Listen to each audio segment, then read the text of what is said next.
Good morning, everyone. Welcome to the March 1st meeting of the Agricultural and Rural Affairs Committee.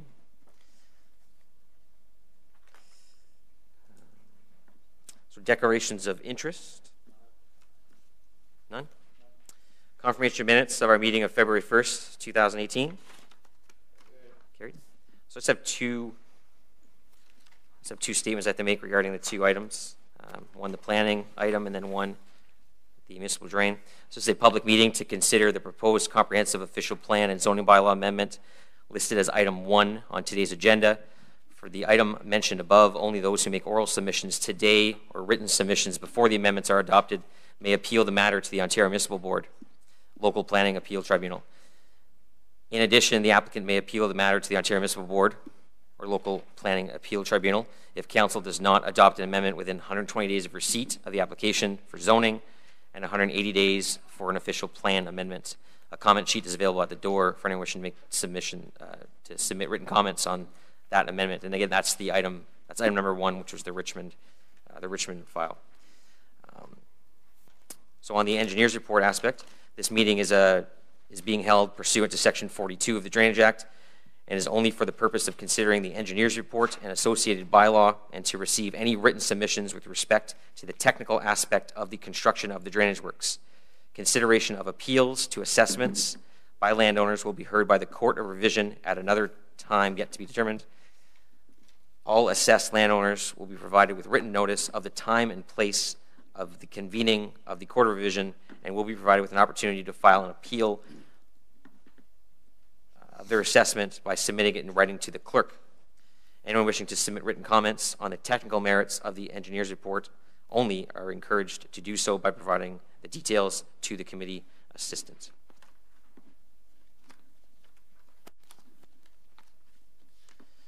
So item number 1 is the Richmond item. So it's a zoning bylaw amendment for part of 6350 Perth Street.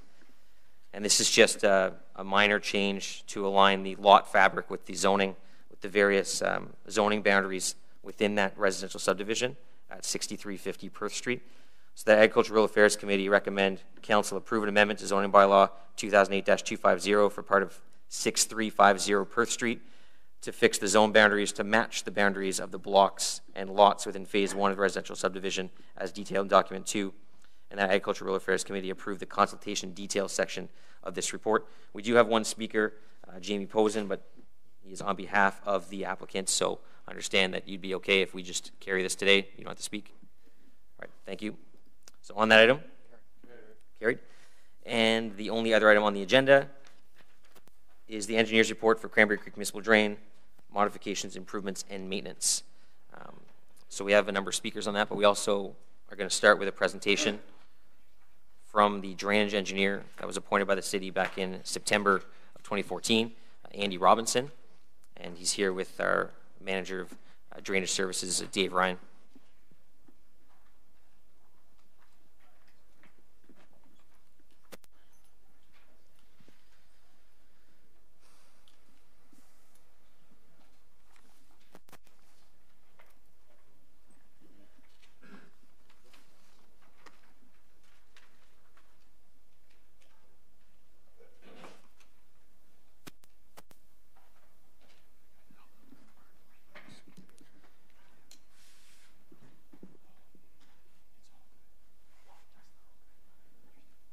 Go ahead, Andy.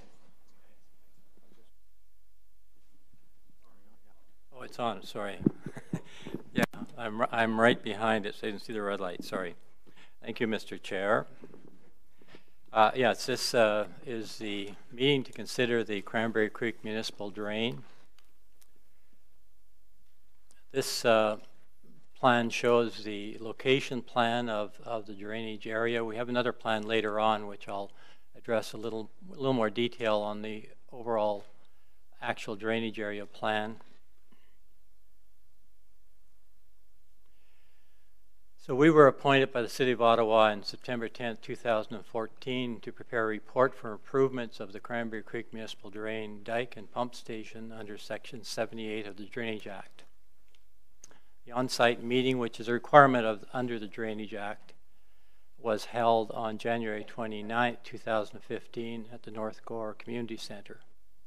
All affected landowners as well as the various agencies were invited to the meeting and given a notice.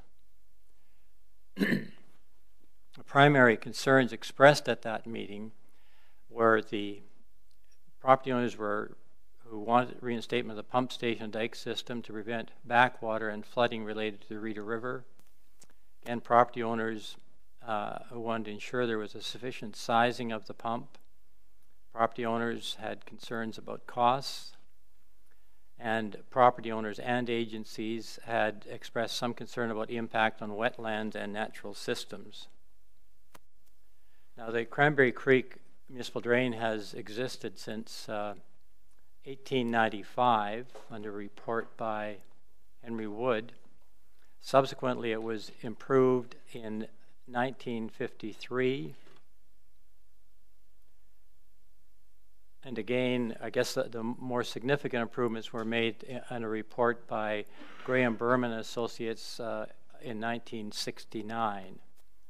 This improvement included work on a number of the branches, but I suppose most significantly, in addition to maintaining or cleaning out the drain itself, was the installation of the dike control structure and a pump station. Now, the dike and pump station was required to permit the water level in Cranberry Creek to be decreased below the summer water level of the Rita River. Without the pumping facility, the water level in the lower reaches of Cranberry Creek and branches is controlled by the level of the water in the Rita River. And again, the water in the Rita River is raised in the summer to facilitate navigation. In the years subsequent to the installation, there have been several requests for clean out and improvements to the drainage system. The most recent recommended improvement was one that our firm completed in 1991, which made recommendations for implementation and construction of an upgraded dike system and pump station. Now, this report was not adopted by council at that time. Therefore, basically that report does not have any status, and the improvements at that time were not constructed. Again, just continue with the history, there have been ongoing concerns about drainage on Cranberry Creek. And I note, and it's a bit of a mystery to, I think, almost everybody, at some point after our report in 1991, the pump station was removed and the control structure was removed. Specifically, it was there in 1991, so, and it was still operational at that time. So lack of maintenance on the main drain combined with the removal of the dam and pump station has resulted in inadequate drainage of the lands within the tributary of the Cranberry Creek. Now, the new engineer's report will provide for reinstatement and improvements of the dike and pump station, as well as reestablishing the profile of the main drain to current geodetic elevations to permit maintenance to the original profile upstream of the dike. Structures including roadway and farm culverts have been reviewed under this report, and where applicable, the report will provide for sizing and replacement of current crossings.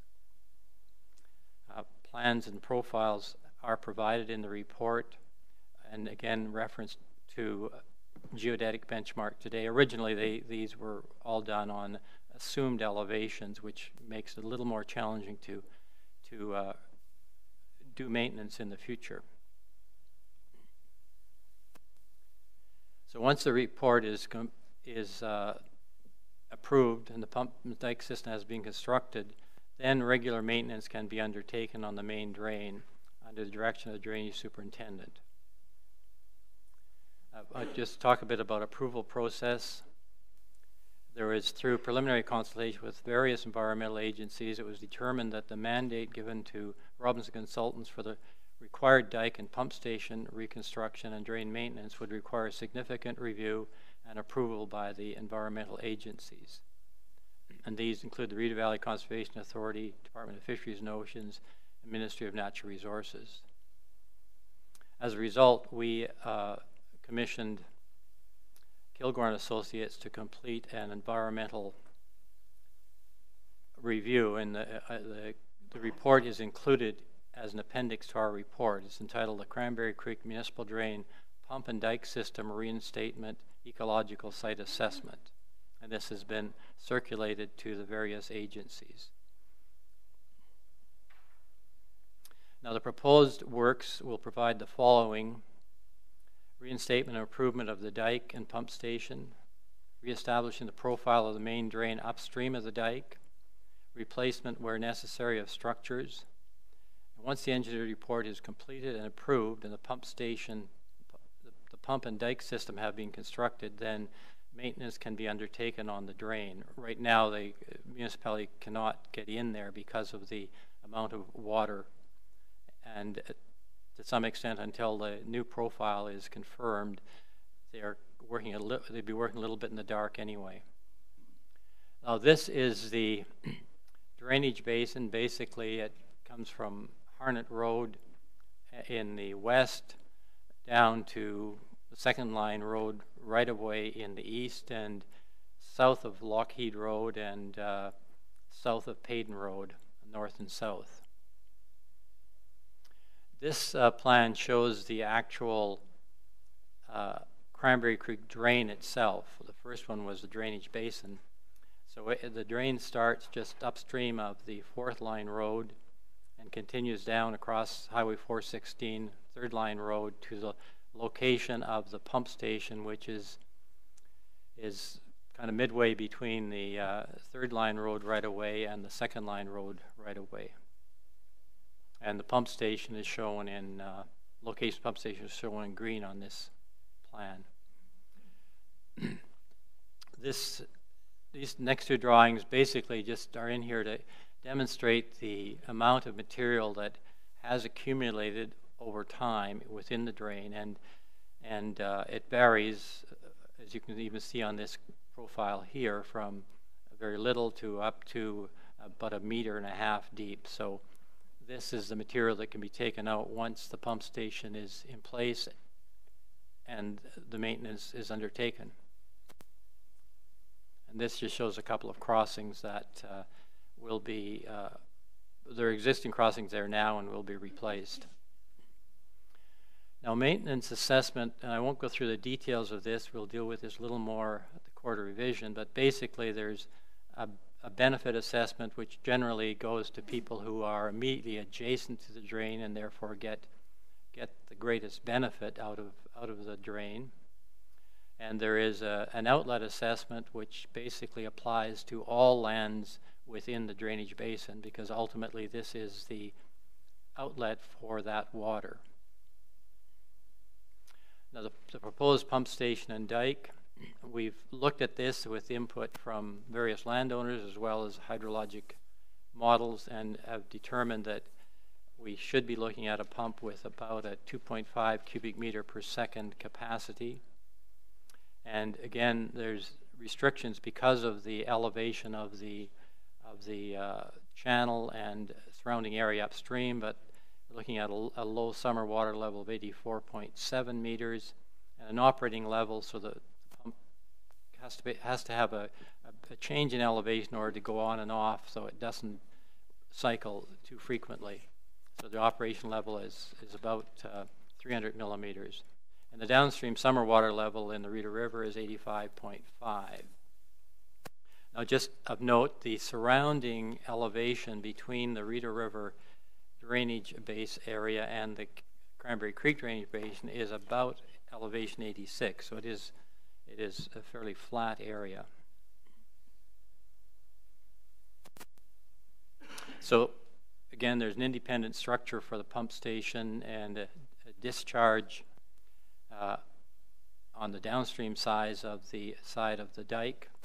The pump that's proposed is about 170 horsepower, and we're going to make provisions or have in the report for a second pump to be installed in the future by putting in the basic infrastructure without the pump now. It's not a big cost, but if there is need to increase the capacity in the future, it will be available. Now, the control structure gates will be opened or removed from the period of, they'll be opened from the period of October the 30th to May the 10th. Putting it the other way, the stop logs will be put in on May the 10th, and the pump will operate from May the 10th till the end of October. That's just a concept sketch. Now, we've also had a specific assessment for property owners related to the pump station and dike. Again, all of the property owners within the drainage basin benefit from or have outlet to this pump station, so there is a portion of the cost that's distributed to all of the landowners in a similar fashion to the cost for maintenance of the drain. But also we have a special assessment, about 25% of the overall cost for the pump station and dike are assessed to property owners, and it's in the hatched area on this plan.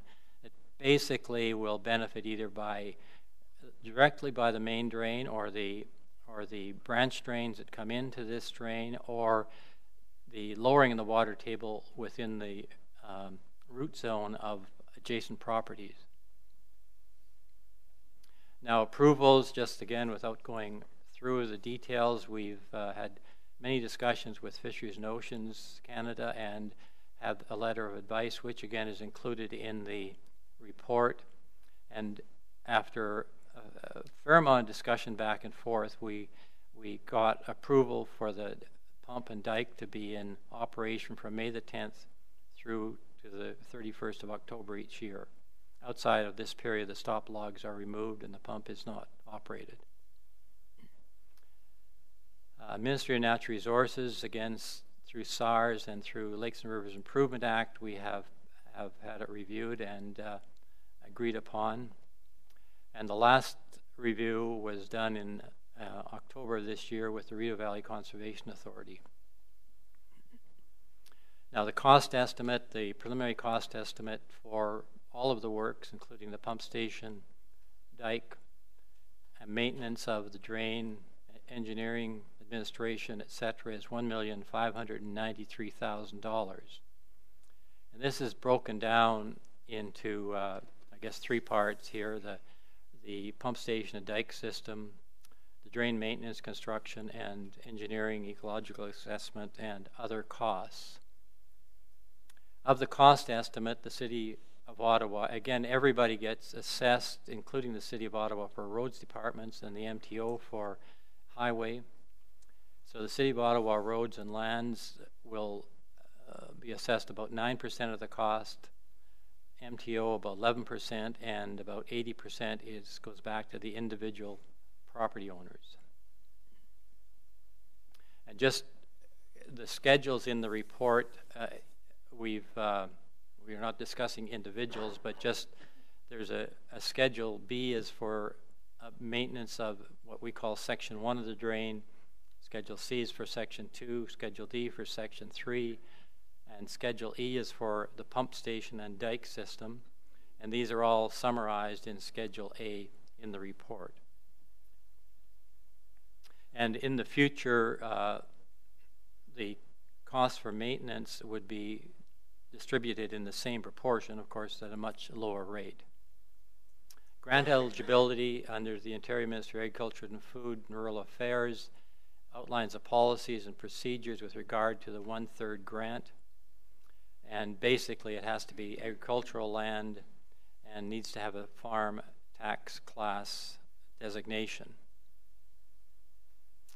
And essentially, to be eligible for the farm tax class, property must be assessed as farmland by Municipal Property Assessment Corporation, used as part of an ongoing farming operation generating at least $7,000 in annual revenue, hold a valid farm business registration number, and be registered with AgriCorp, and have more than 50% Canadian ownership. Just a little note on next steps. So basically, if this meeting is a recommendation is made to council. There would be a first and second reading of the bylaw for Cranberry Creek Municipal Drain. Then there's a quarter revision which will be scheduled likely sometime in April. At the quarter revision, owners may appeal their assessments, but and there'll be a notice sent out ahead of time for this, but it's important, if you're thinking of doing that, that you provide some evidence as to why you think your assessment should be adjusted. And then there's an appeal period. There is an appeal to the Drainage Tribunal if the owners are not happy with the technical report or if they're not happy with this decision of the court revision. And then after all those processes, the times have passed, then the council will give third reading to the bylaw, and then it would go to tender and construction. So that's my presentation, Mr. Chair.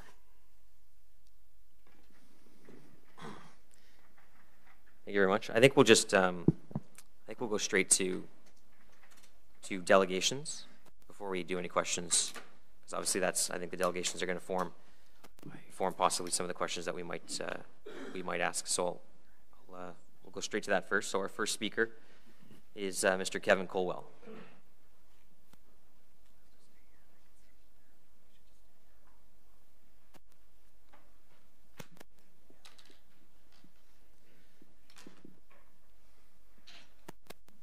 Mr. Colwell, so just press that button in front of you and then press it once and you're good to go. That's just to confirm, Mr. Chair, I have 5 minutes. 5 minutes, that's correct.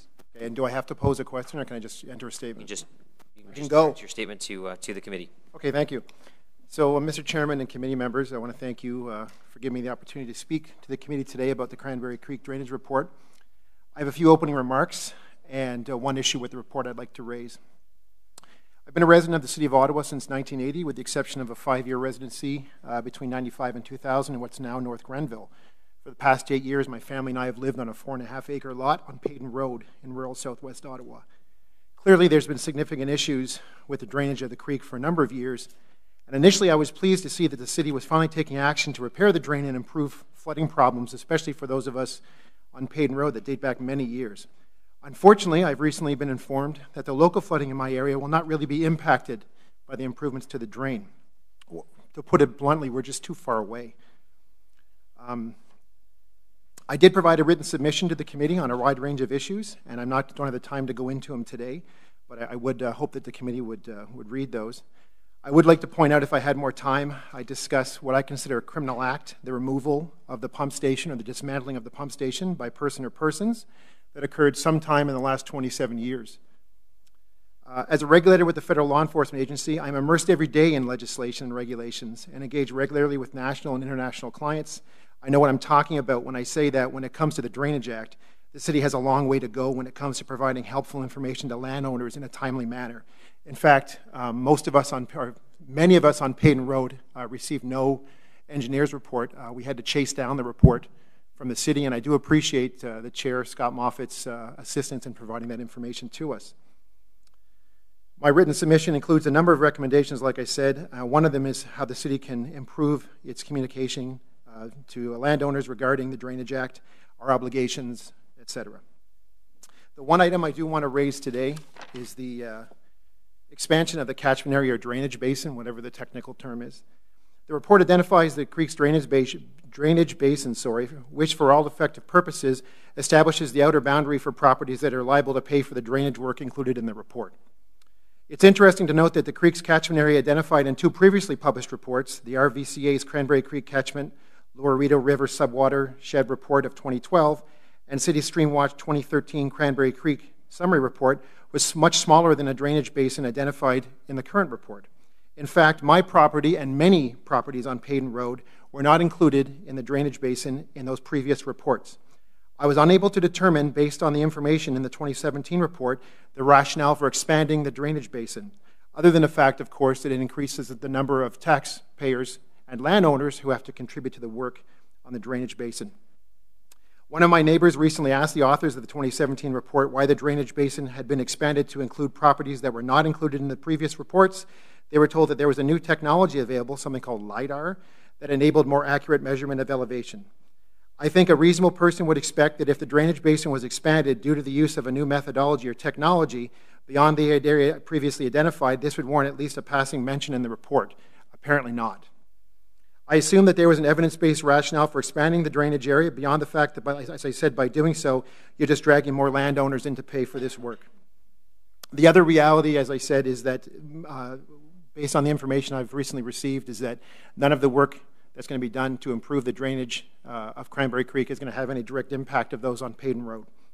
In closing, if the committee and then council approves and adopts the report and proceeds with the work without amending any of the costing, it will essentially and effectively be downloading $1.4 million directly onto rural families, many of whom were recently added to the drainage basin and who will see no benefit from this work whatsoever. I'm hopeful that given the impact on these 300 families and the financial hardship that some of my neighbors will experience having to pay for this work, that the adoption and that the committee will carefully consider these factors before making a decision on how to proceed. I do appreciate the opportunity to speak to you today. Thank you. Thank you very much. So the way I'm going to do this is that I'm going to make notes as people present, and then we'll propose those questions to the engineer following. I will say, and I believe you're aware of this, that this committee today and council following does not have the authority to make changes to the report, to make changes to assessments at this time. That comes at the quarter revision. We've tentatively scheduled that for April 23rd, but of course that date only happens if there's appeals. Obviously, we know there will be. But it also depends too on the passing of this report today and at council.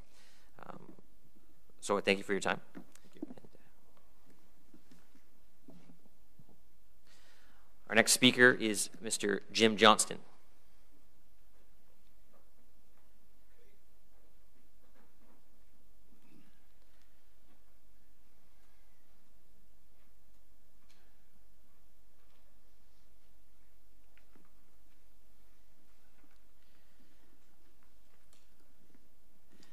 Thanks for coming, Jimmy. So you got 5 minutes. Thanks for this opportunity. I own the land where the pump is going to be located and where the dam will be and the driveway in.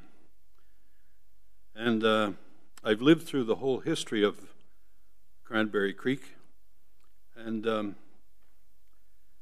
the last 60 years, we've needed a clean out. And never really got it. The pump has been removed, and the hydro line has been stolen into it. And I think we've been neglected. The city, I think, owes us landowners the whole cost of repairing this drainage system.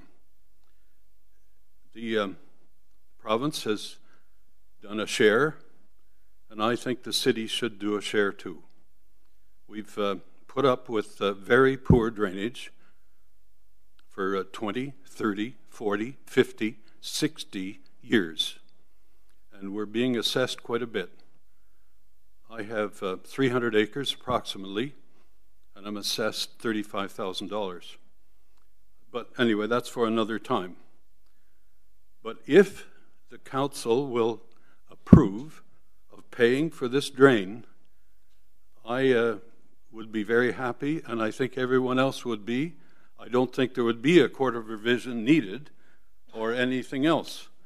And I think that if they would do that, I would give free the laneway into the dam site. And it's only about an acre or acre and a half, but in city lot sizes, that's about 12 or 14 lots. And at whatever price, $50,000, $60,000, $70,000 a lot, that's over $1 million right there. So in a sense, I'm paying you $1 million, and you're paying for the drain. I have some other technical points, but I'll bring them up at the quarter revision. In in essence, the technical points, if the technical points are on the nature of the report, this is the time to do that. So far what you've talked about is cost, and that's the Court of Revision time to talk about that. So if there are technical issues, you should discuss them now. I have a crossing at the dam, and it's not considered in the plan. I would appreciate if there was a crossing on my lot 27, and that's number 17 on your plan. The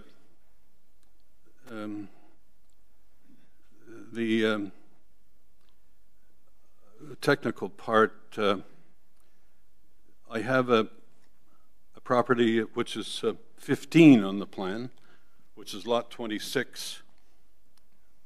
It's, in my opinion, I haven't measured it, but it's 800 feet or 800 meters from the dam site.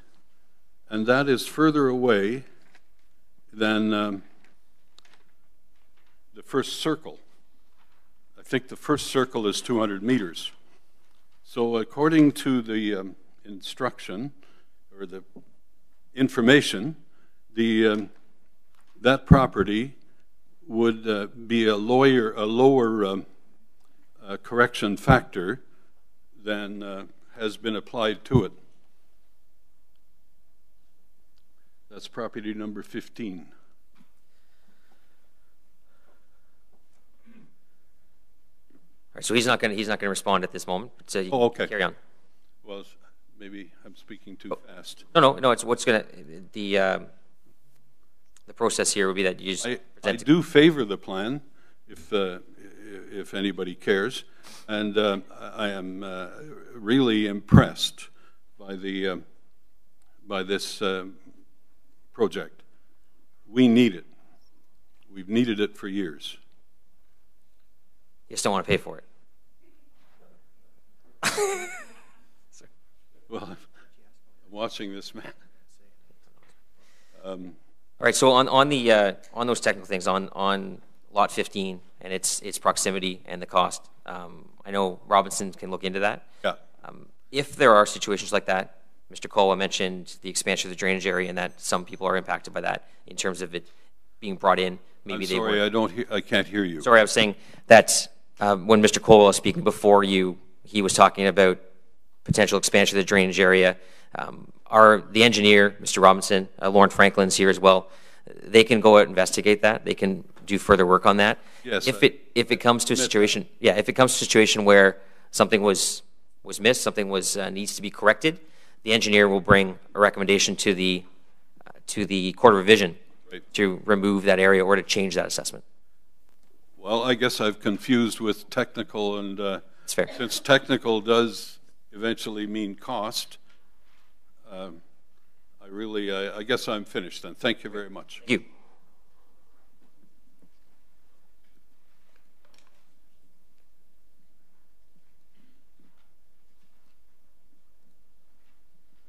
All right, so our next speaker would be Mr. Bob McGregor.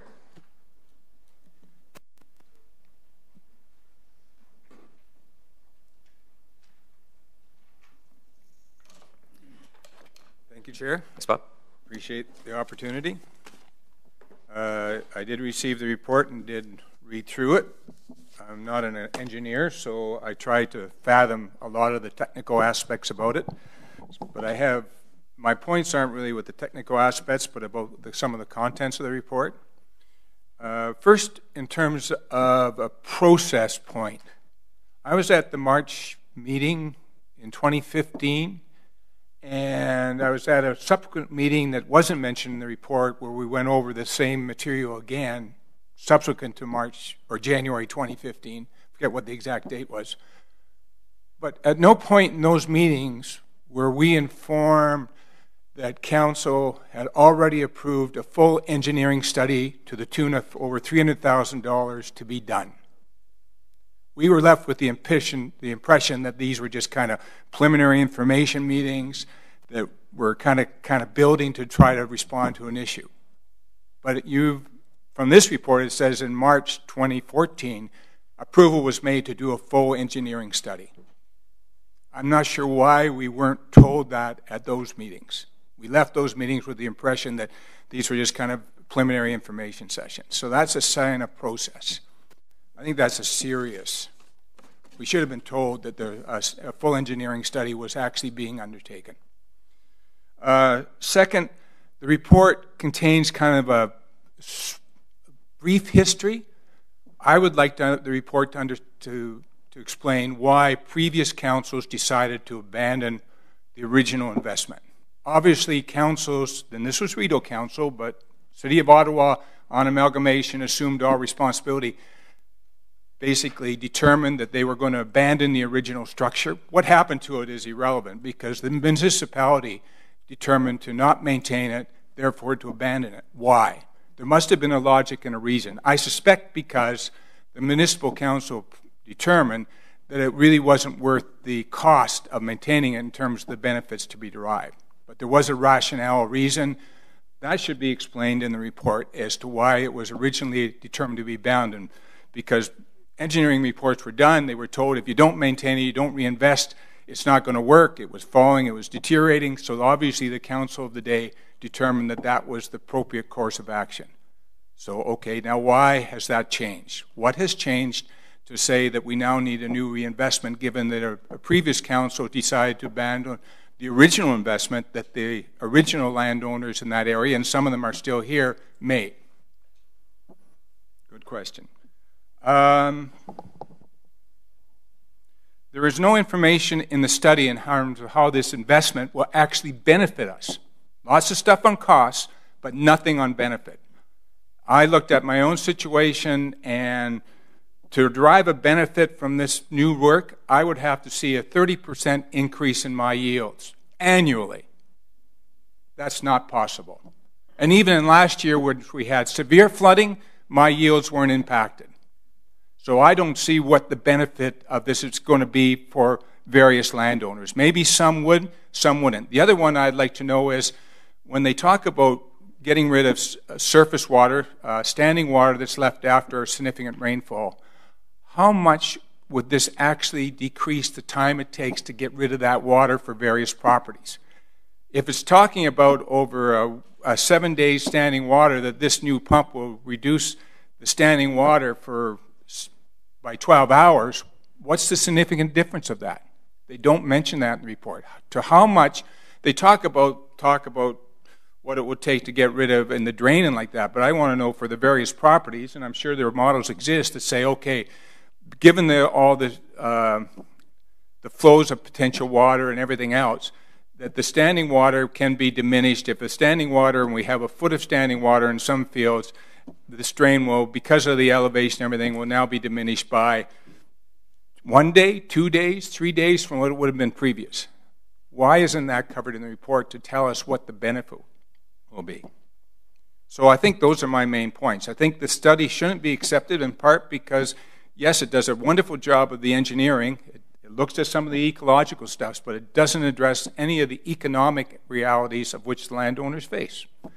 So I just say there's a real shortcomings in it, and those need to be addressed so us as landowners who are going to bear 80% of the cost can have a feeling that, okay, yeah, this is worthwhile, or no, it isn't worthwhile.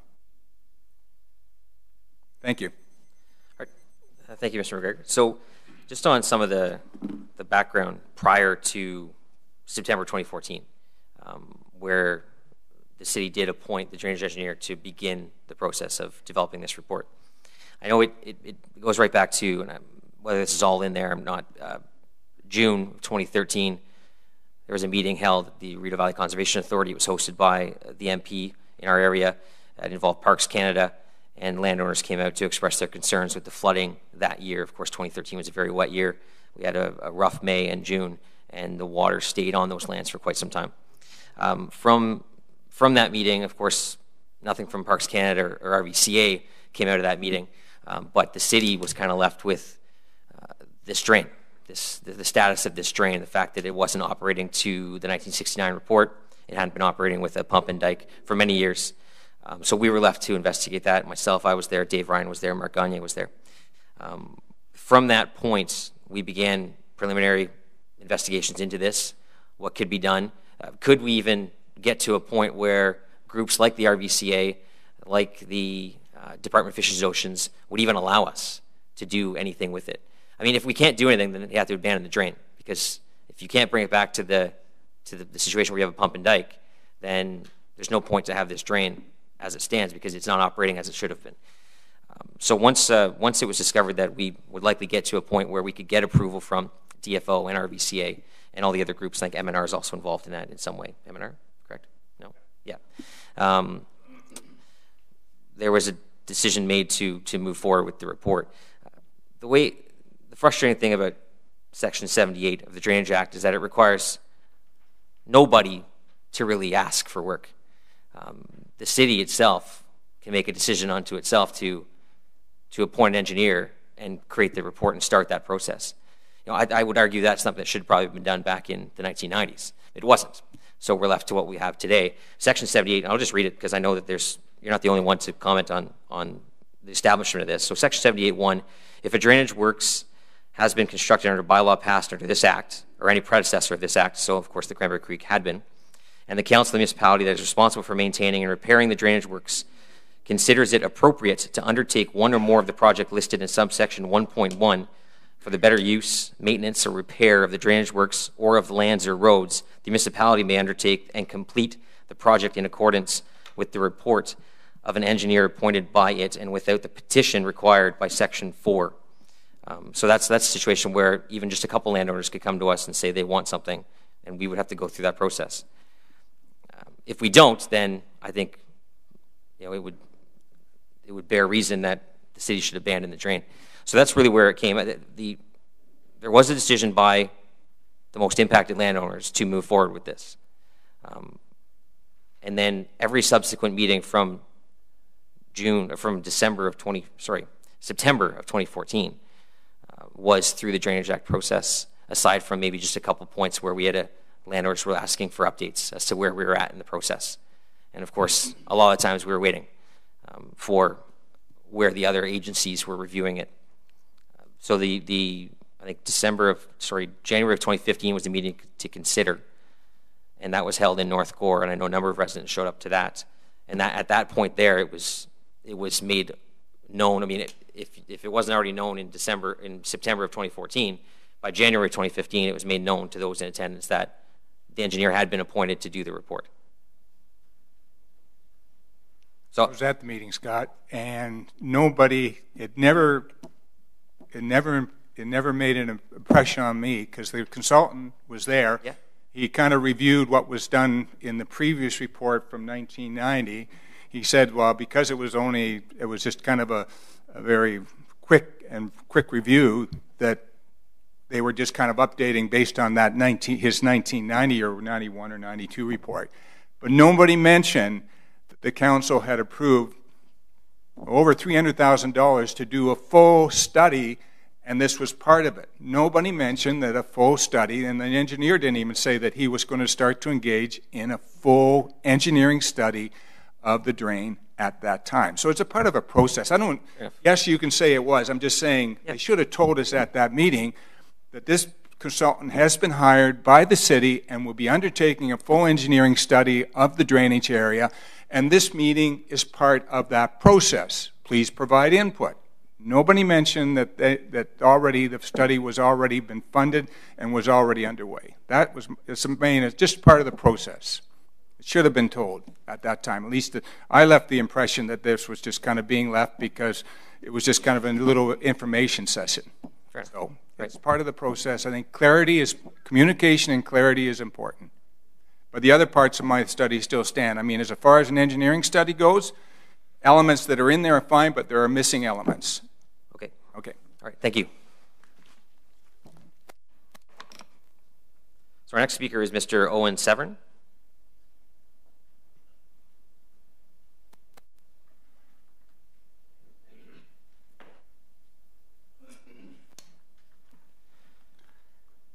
Good morning, gentlemen. Thank you, Mr. Severn. No, you're good. It was already on. What did you say? I just said thank you. Okay. Good morning, gentlemen. I'm a property owner on the Payton Drain, just east of 4th Line, where the Payton Drain crosses 4th Line. Nearly a little over 60% of my property is provincially significant wetlands.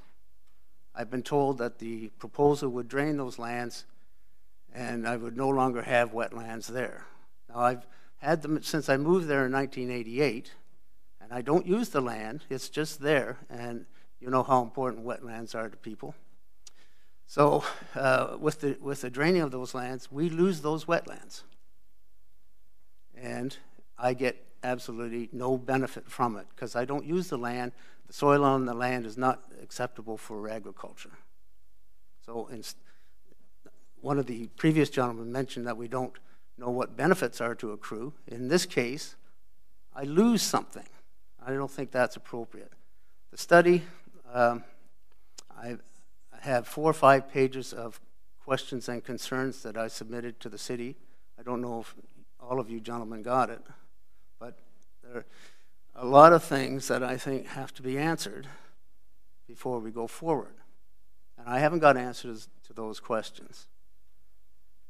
Now, primarily, the report has to deal with 2 significant criteria to be judged successful. It has to be fair for all, and the process that is undertaken to approve the report is democratic. I'm a little skeptical whether either of those criteria have been met.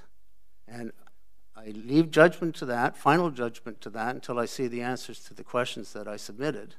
But at this point, I don't think either question is, either criteria has been met.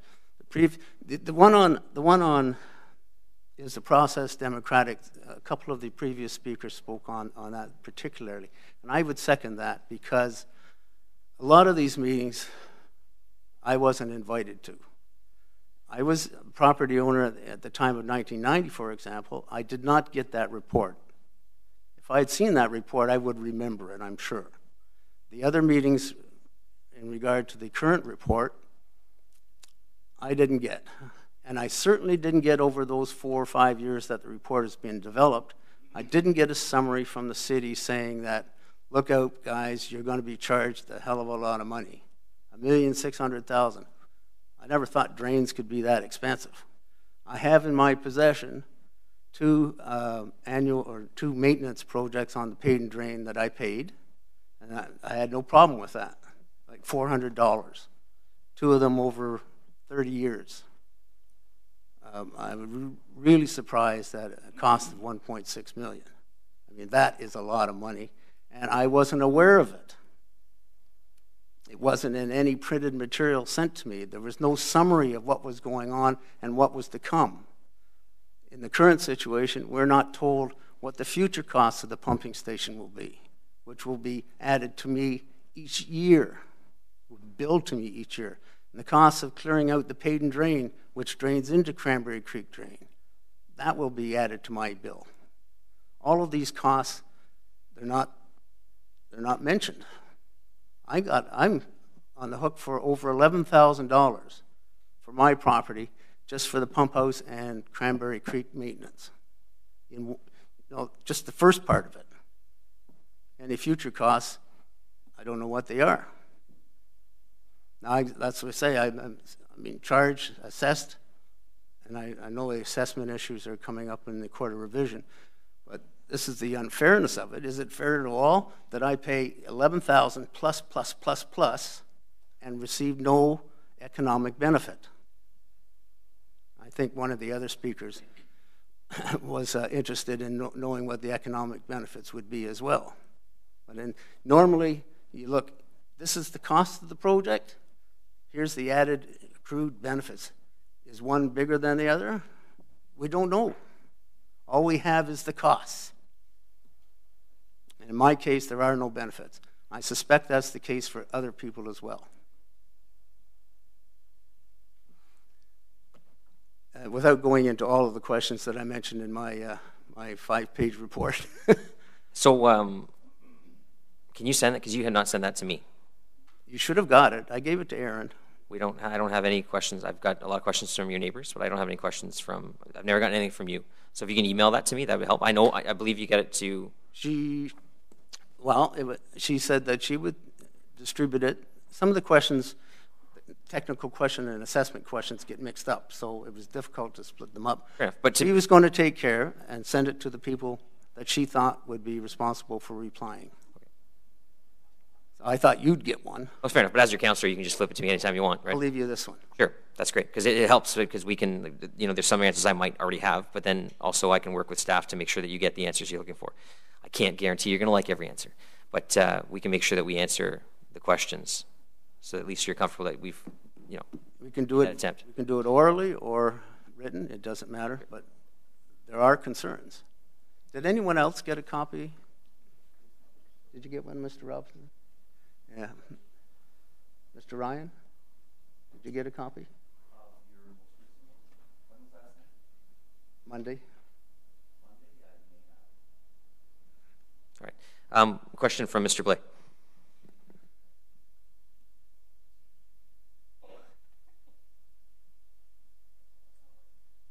Thank you for coming out. Just on the provincially significant wetland, I missed. Do you maintain? Have you maintained ownership of those lands that are designated wetlands? Since 1988, yes. Since 1988, and is the assessed value that you're receiving, is the assessment based on the inclusion of those lands? Do you believe? What assessed value? The assessed cost of the drain. Sorry. I can't tell. Okay. I think the property is part of the wetlands in the area. Yeah. Sure. But Mr. Robinson has said yes, that land will be drained.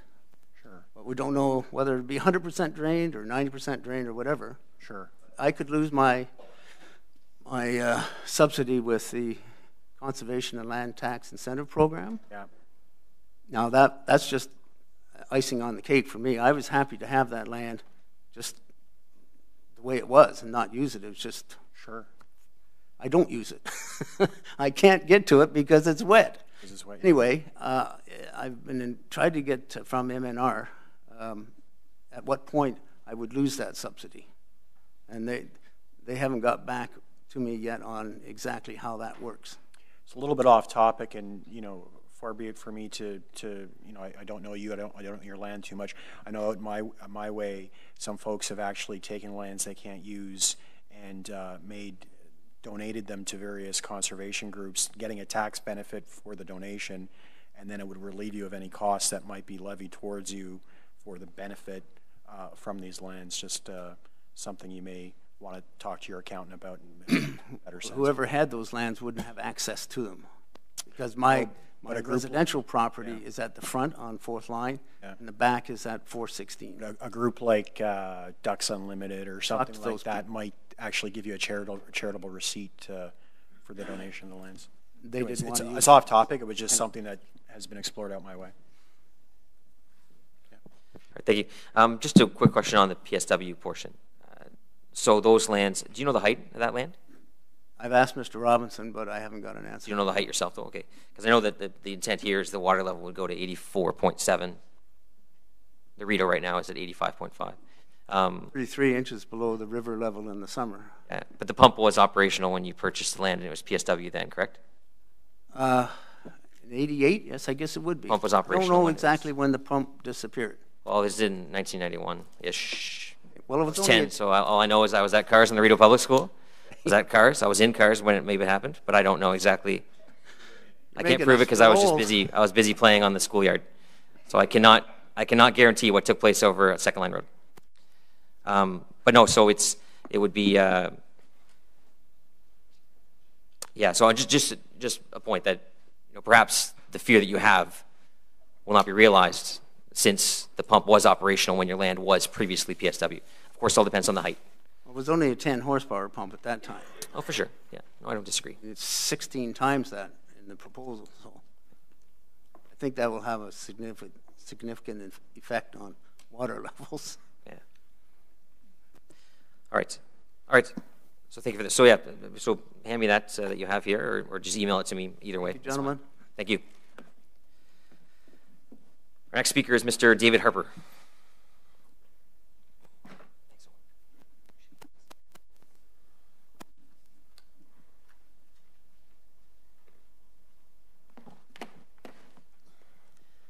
Gentlemen. Mr. Harper, thank you. Thanks for the opportunity to speak. I am Mr. Severin's next door neighbor, and his concerns basically are my concerns. I've seen his questions to you. I think they're all valid. I think they all need to be answered. Part of my problems with the survey or the study is that the process seems to have been very secretive. There seemed to be many, many meetings none of us were aware of. Mr. Severn wasn't aware of it. I wasn't aware of it. With the study itself, they talked about installing a 170 horsepower pump.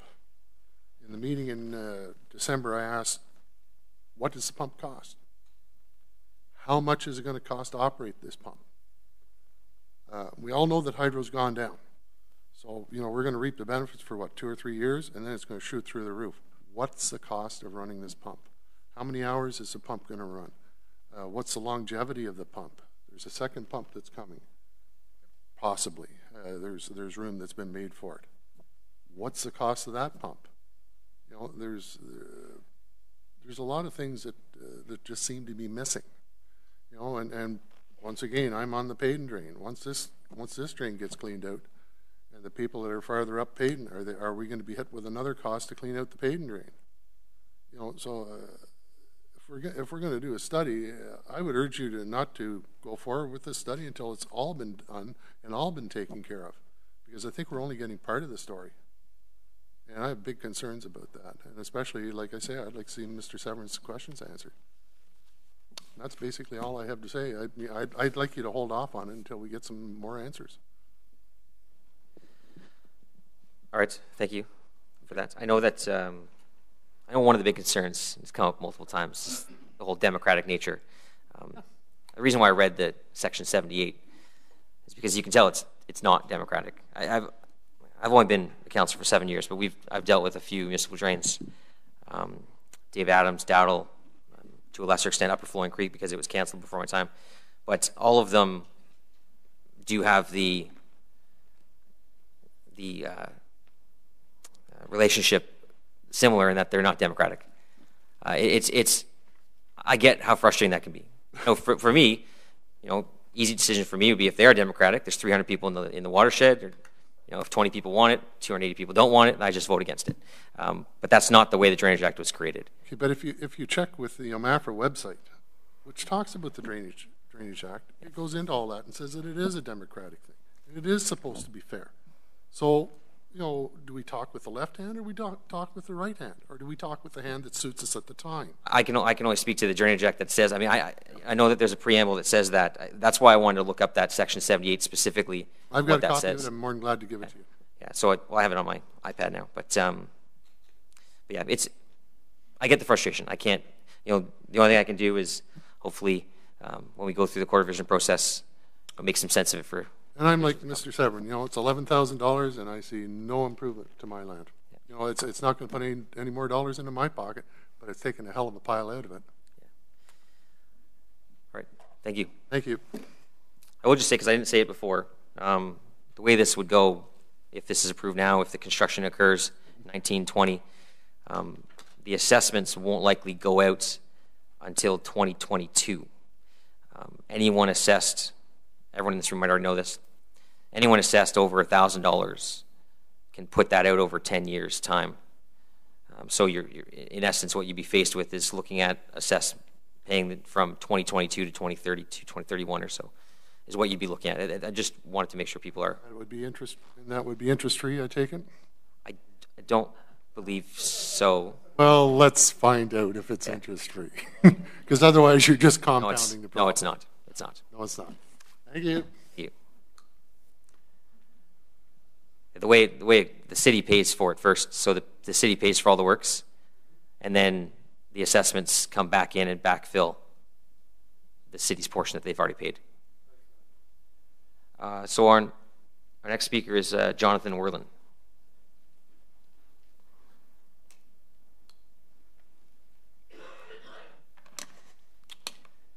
Thank you, Mr. Chair and council members. So I'm a landowner in that basin. I own approximately 300 acres of land, and the lack of maintenance on this drain is definitely a great concern. It's been a family with 5 children, young children, and we don't get to use our property to the extent that we would like to, because due to summer rainfalls and the lack of drainage, a significant portion of our lands get drained or get flooded. And we're not talking about like an acre or two. We're over 50% of our land gets flooded. And this past summer, it was flooded throughout the summer for pretty much the 3 months. And that affects our lifestyle, our income, by a huge portion. So, and I know there's neighbors that have significant wetlands, and there are, I think, species on that wetlands that have been there for a long time that don't like water for a long period of time, but they are there. So I think previous to 1990, the pump was in there, and it's not, the wetlands may have been there, but not to the extent that they are now. So I'm all for the improvement of the drain, and if I could see it in this year, that would be even more exciting. Thank you. Thank you. Our next speaker is Tim Werlin.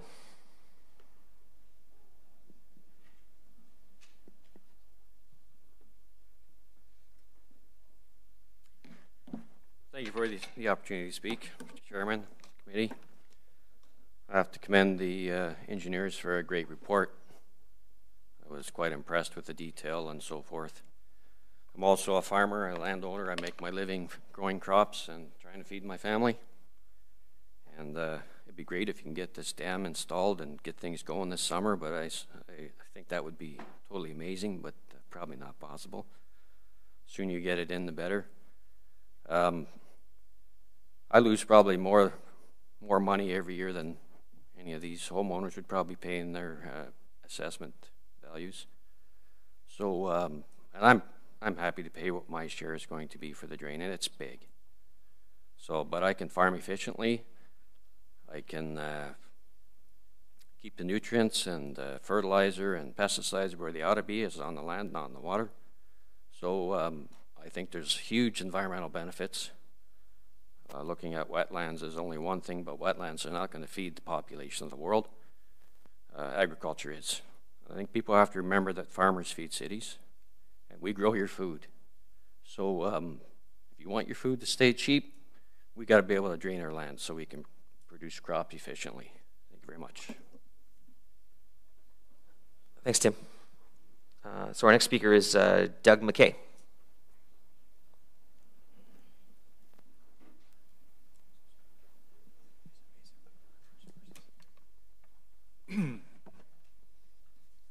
Thanks for the opportunity to speak. Up front, I am on board completely with getting this project underway. I'm a landowner farmer along the drain. As we stand today, Parks Canada is running water on the Rideau River. They're trying to get the water level down, maintain it to the winter level. If we look at the water level at the third line, where the Cranberry crosses the third line, right now the water is 1 meter higher than the summer level on the winter level on the Rideau River. So we're talking over 3 feet of water, and that water is not able to get out. If you drive up the road and you look at Stevens Creek, the water has dropped significantly along that drain because it's reasonable condition. It's been cleaned and et cetera, and the water's flowing.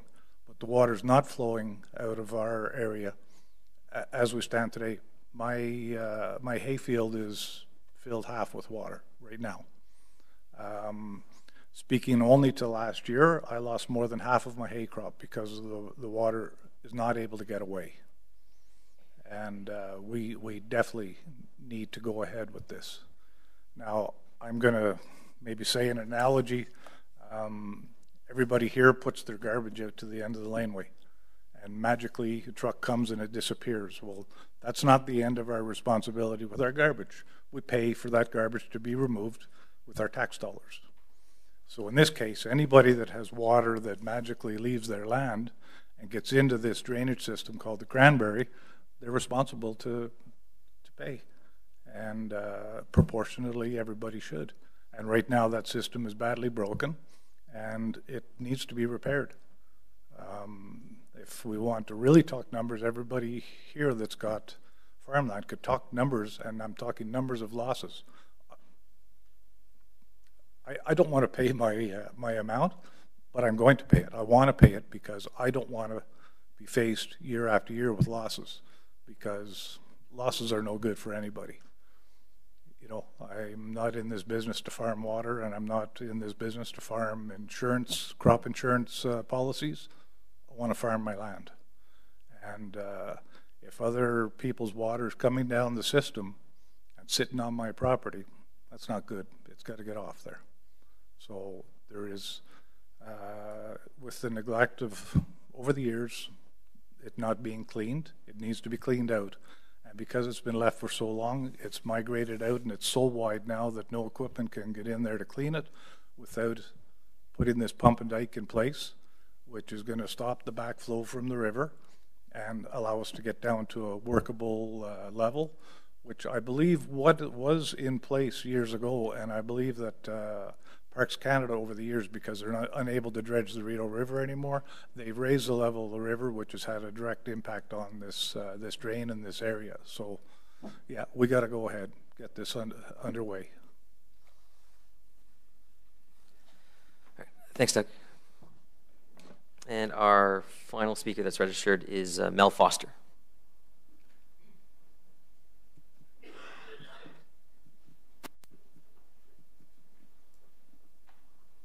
Full disclosure, I pay Mel to plow my laneway.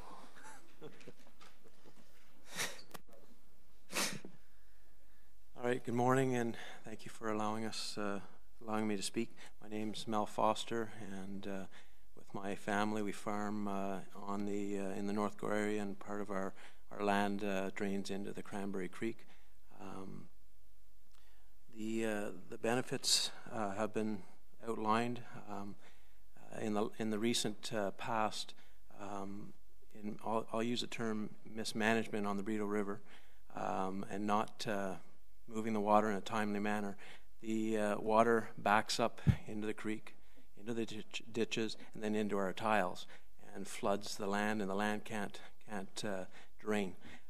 That's happened back in 2013. We lost acres of yellow and green beans. We're into vegetables, not field crops like some of the other lads.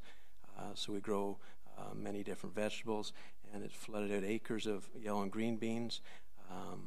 And we have strawberries on this farm too, and we need better drainage, better clean out of the system. The wetlands that are down fourth line, I don't believe have always been there. I think they're artificially to some extent artificially made. If you go down there and look, there are a lot of hardwoods in that area, and they don't like wetlands. They don't normally grow in wetlands. So I don't believe all that land is wetlands.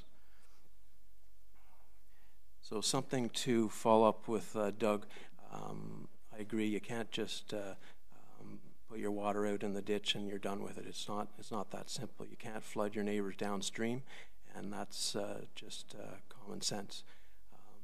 As other people have said, yeah, it's a big bill, and we don't necessarily want to pay for it, but we've got to get something in place here. I don't think that the Rideau River is going to be dredged and they're going to lower their levels. So we've got to do something to be able to get onto our land and farm it productively. And that's about all I want to say, other than I'm in favor of the dike pump and maintaining the drain, in other words, cleaning it out, so we can crop and grow vegetables for the city of Ottawa. Thank you.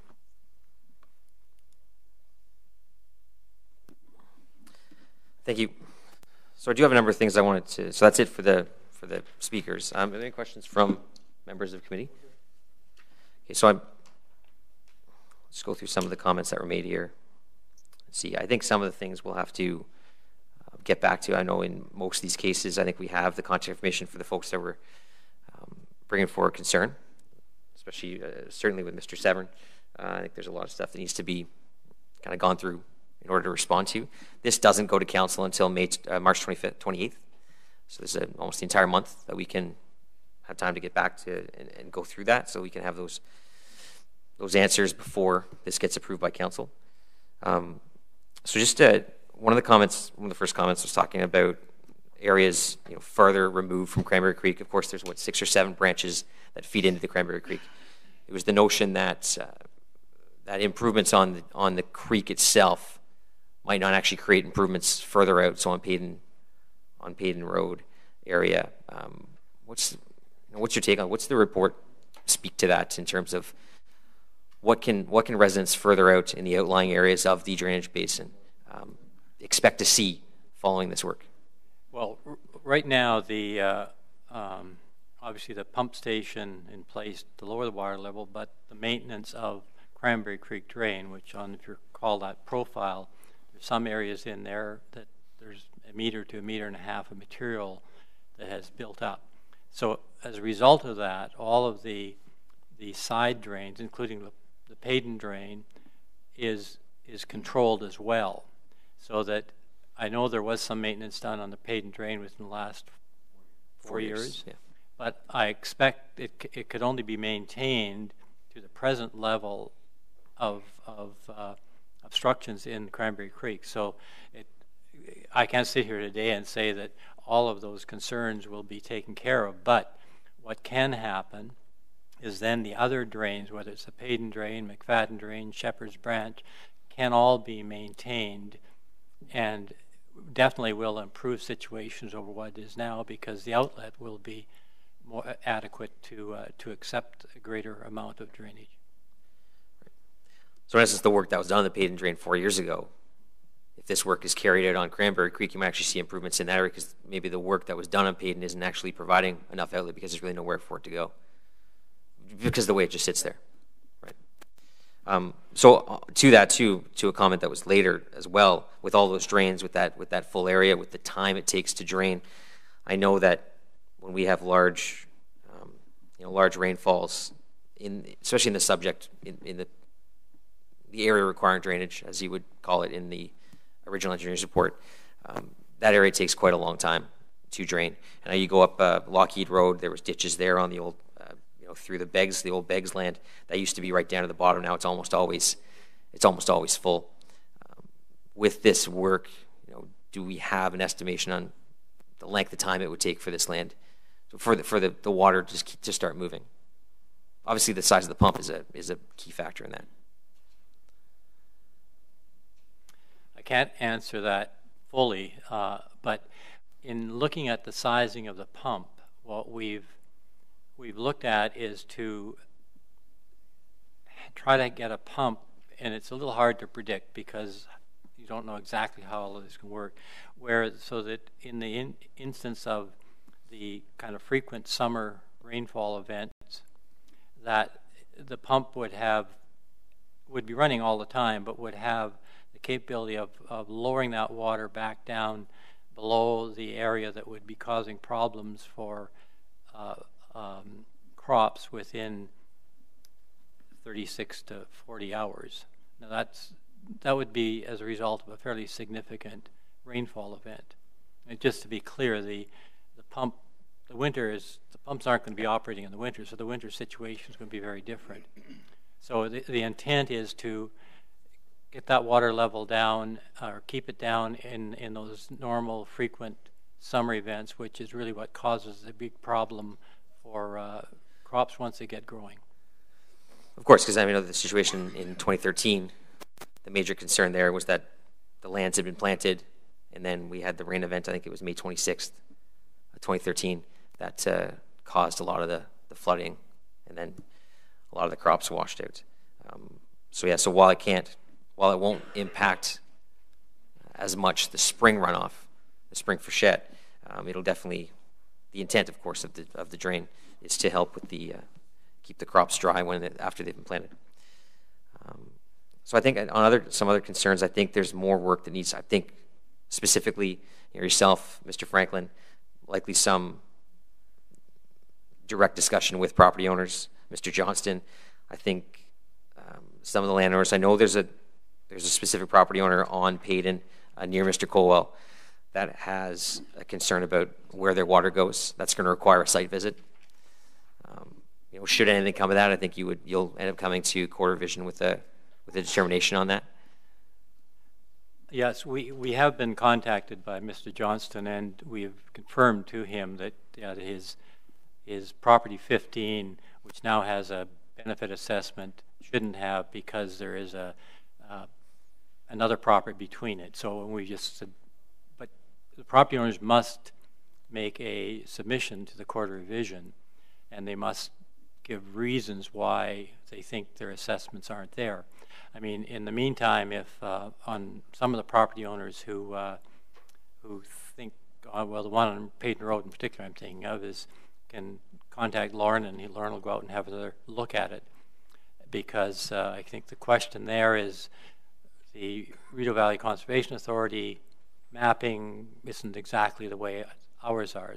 We think ours is likely a little more accurate because we did some ground truthing out in the field, but it's not to say there aren't some areas where we can make an adjustment. If we find that there should be an adjustment, we'll recommend it to Court of Revision. Sorry, more, but I can get back on. Councillor Heabley? Thank you. I didn't hear any mention of backup systems if the pump were to fail, because if the pump's going to be running all the time, that could be catastrophic if the pump stops working. What's the backup? Well, that's a good question. Part of the reason for having essentially two pump containers, if we call it that, or one with the pump in, which will be the operating pump. In the case of a situation that you describe, a temporary pump could be brought in to operate while the other pump is being repaired. So that, I guess, two reasons for that second chamber. One is just exactly that. If there is a situation where the pump breaks down during the operating season, then a temporary pump can be brought in and installed. Secondly, if we find over time that there is a need for additional pump capacity, there is a cost. And just to a comment made earlier, if an additional pump was going to be installed permanently, it would have to go through a similar process. So there would be a report update. I don't think it should be now, but we felt it was important. But the temporary pump option is there, and I would suggest, and I haven't thought it per se, is that likely it would be a good idea for the drainage group to kind of have a pump lined up that could be brought in. I mean, contractors do this all the time. This doesn't exist today. There isn't a backup pump on a trailer somewhere that could be hauled over there and hooked up right away so that we don't hurt anybody's properties? Mr. Chair, Mr. Chair, there are pumps in the city that are available if we needed one. We could. And they would work in this chamber? Well, they wouldn't work in the chamber necessarily, but we could certainly set it up. Well, then give me an estimate how long it would take in that scenario to get something working out there to protect these people's property. I could just give an example of a situation that was similar. This spring, we had an issue with a collapsed culvert on McCordick Road, and it was backing water up quite heavily west of McCordick Road, and the city was on site within a couple hours at first with an insufficient pump, but eventually there was two full-size pumps there, and they were being run throughout the night to ensure that the water got across, and then the culvert was replaced shortly after to make sure that the water was flowing. So the city will respond. There are examples in the rural area where this has happened, and the response has been quick to ensure that the responsibilities that we have in ensuring flow continue to maintain, so we're not causing massive backups. So we got a backup. Yeah. So then my next question is, I thought there was some very good questions raised here today. Would it be a good idea to delay this report to give you an opportunity to answer those questions for those people, or are you recommending that we go ahead and approve this report with the understanding you're going to get these folks their answers before this goes too far? Yes, I would recommend that you proceed to approve the report, recommend to council. The questions in the one list, a long list of questions came in early this week. Now, to be fair, we've had several discussions with Mr. Severin over a number of weeks. They've been verbal, but in a lot of the lot of the points in the questions aren't ones that we can answer as a drainage engineer. And I don't want this to sound incorrect, but I don't think they're pertinent to this project going ahead. There are questions why was the pump not, or why was the pump removed and where did it go, and things that I don't have answers to, but I don't think it's going to make a difference to this going ahead or not going ahead. Fair enough. So the ones that don't fall in that category, you could take care of. Yes, I don't think, like Mr. Johnston's, we've commented, I talked to her, but he has a culvert. We are part of our design includes a culvert crossing for his property number 17. And right now the dike is not accessible because it's got a big hole in it.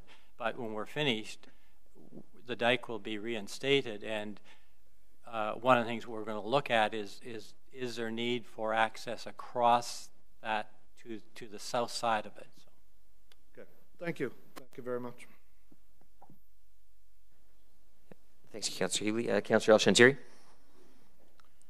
Thank you, Mr. Chair. And I just heard one of our presenters talk about the new technology, and I'm not too much familiar with Rideau Valley, but I know Mississippi Valley Conservation had received funding from the provincial government to do some new mapping since the last flood, and I was hoping I never have to talk about floods again, but nevertheless, so was funding available from the provincial government to Mississippi Valley Conservation to outline some of the, as you talk about new technology and the new mapping? Has Rideau Valley Conservation have similar, or does anyone know if, because we heard you have some new technology that resident never heard about before. What's the new technology? Yeah, so LiDAR is available. The city has LiDAR, Councillor, and does use it as well. There's some shortcomings with LiDAR. It's a laser, basically a laser surface topography type mapping. It doesn't look below the surface, so it doesn't look below the water. It doesn't look below the ground either, so you don't see any tile systems, any sub-drainage. So there's a few shortcomings, and as Andy alluded to, it's very important that you use that as a tool, but you need to field truth these, look at topographic maps and actually get it in the field and confirm some of this. So LiDAR it's a new technology. It's a very good technology, but it has its limits, and it's a desktop sort of analysis. It needs to be, it's part of the overall surveying process, but it's just a new tool. Okay. We do have access to that. We do use it, yeah. Okay, thank you. Thank you. Just on that, what's that? Speaking about this before the meeting today, would the RVCA mapping in 2012 have also been LiDAR, and the main difference is that they didn't do the ground truthing? I'm not sure how much LiDAR access they had 6 years ago, to be honest, but it's fairly new, but they may have. But it usually that's the difference, is that it hasn't been field truth. LiDAR is very much a desktop analysis.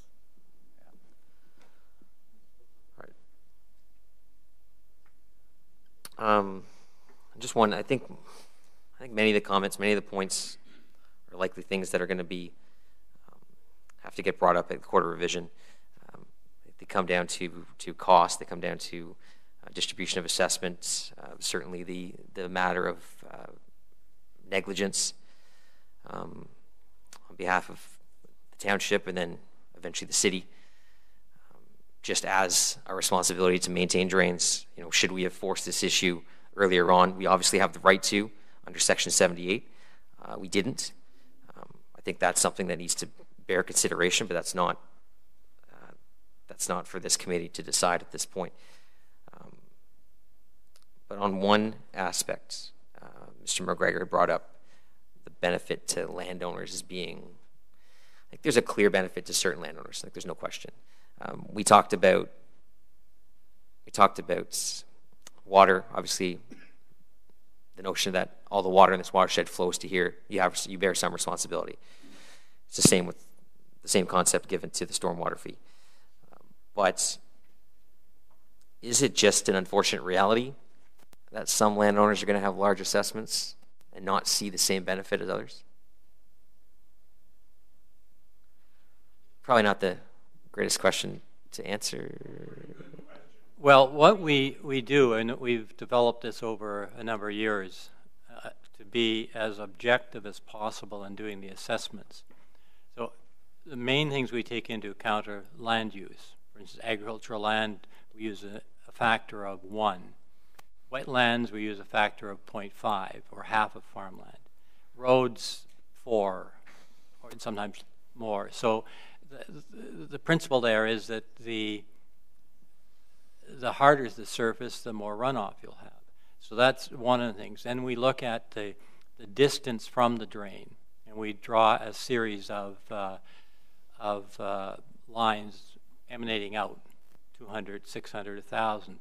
And we put a factor, again, the first one up to 200 yards is a factor of 1, then a 0.75, and then a 0.6 and a 0.4. So the further you are away from the drain, that has an impact on your assessment. And then I guess the other main area is the land, your area of land that's within the drainage basin. Now the ones that are in the middle of it, it's 100%, but along the edges, it could be less than the whole land. So we try hard to kind of, as I say, be objective on this.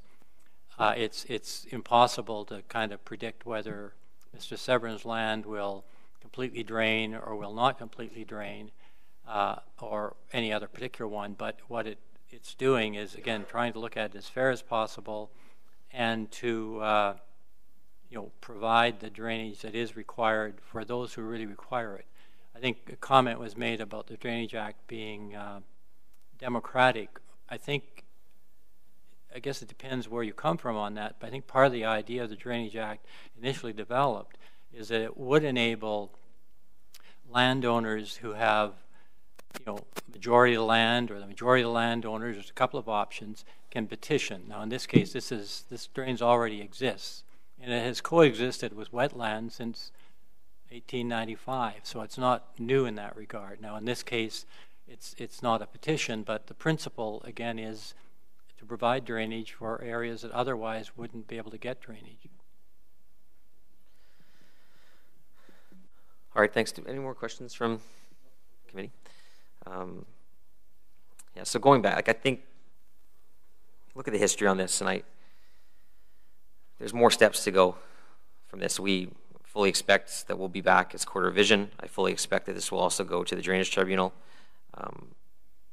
You heard some of the property owners that are in favor of this, that would like work to occur in 2018. In fairness, the appeal process likely doesn't allow that to happen, which is why I mentioned 2019 is likely for construction if we get to that point. I don't feel that we should delay as a result. I think this is something that the city, I think a delay would just be further negligence on behalf of the city.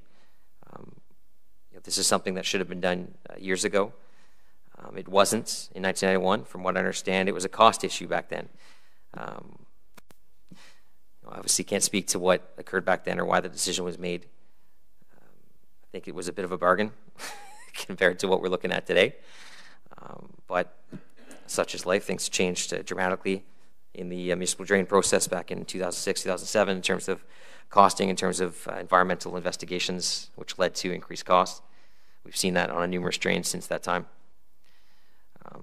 So I recommend that we move forward. I think a lot of the comments, and I obviously encourage those who spoke today to come to Court of Revision. If you have concern with your assessment, make that appeal known to our committee coordinator, Mark Desjardins, make it known to myself, to Andy, to Dave, so that we can have that Court of Revision, so you can make those appeals. Because I think that's the time that we can seriously consider the issues that we've seen over the past 27 years, certainly the negligence issues. So I don't have much more than that. I think we, between now and March 28th, I'll work with staff, with the engineer, to ensure that we're getting responses to the folks that have brought things forward. And that's that. So I'll just read the proper motion. So the report recommends that the Agricultural Rural Affairs Committee recommend that Council adopt the engineer's report prepared by Robinson Consultants Incorporated entitled Engineers Report for Cranberry Creek Municipal Drain Modifications, Improvements, and Maintenance, dated December 2017, and give first and second reading to the bylaw attached as document 2 to this report in accordance with sections 42 and 45 of the Drainage Act of Ontario. On the item? Carried. Thank you. Just want to thank everyone for coming today for that, and I know this isn't the last time we'll talk about this, but I appreciate your comments today and moving forward. So that's it for the regular agenda. There are no in-camera items. There's no one registered to speak for the open mic session. Notices of motion. There's none, but I know that my colleague, Councillor DeRuse, has an inquiry, which I may want to add to. So go ahead. Thank you, Mr. Chair. To you, I have an inquiry to staff as a natural alternative.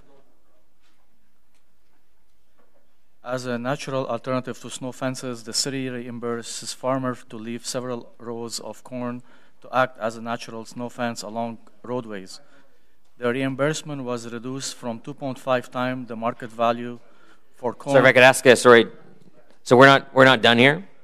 So if you're going to have, if you want to chat amongst yourselves, if you could do so out in the main foyer of the beautiful Ben Franklin place, we're just not yet done, and we just need to be able to hear. Thank you.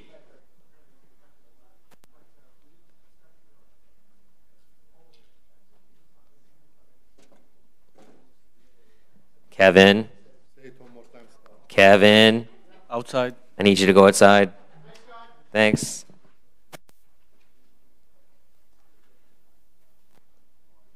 All right, Councillor Drews, carry on. As a result, fewer farmers were willing to leave up the corn. Could staff identify the feasibility of returning to the former reimbursement model for leaving up corn as natural snow fence? Can staff please provide a financial breakdown for reimbursing farmers for corn at market value and other rates compared to the cost of the purchase and installation of snow fence for a set distance of roadways? And I have a written submission. Thanks. Thanks. I would be interested in adding, I mean, that inquiry asks staff to go back and look at the cost distribution for, or how we pay out for snow fencing from corn fencing. Of course, corn row snow fencing is only good every second year. You know, perhaps staff can also explore other options. Is there something more we could do to, you know, provide incentive? I know there's a large concern with snow fencing when it comes to tile drained lands in terms of the stakes damaging tiles. I know we have numerous property owners in the Richmond area that have been concerned about allowing snow fencing because of this. Yet, obviously, snow fencing along roads like Fallowfield Road and Eagleston are incredibly important, no different than in the urban area. Greenbank Road has to get shut down in the winter because of serious concerns. That's the federal government owns that land. What can we do to do better when it comes to snow fencing to make sure our roads are safer? You know, it likely just isn't corn.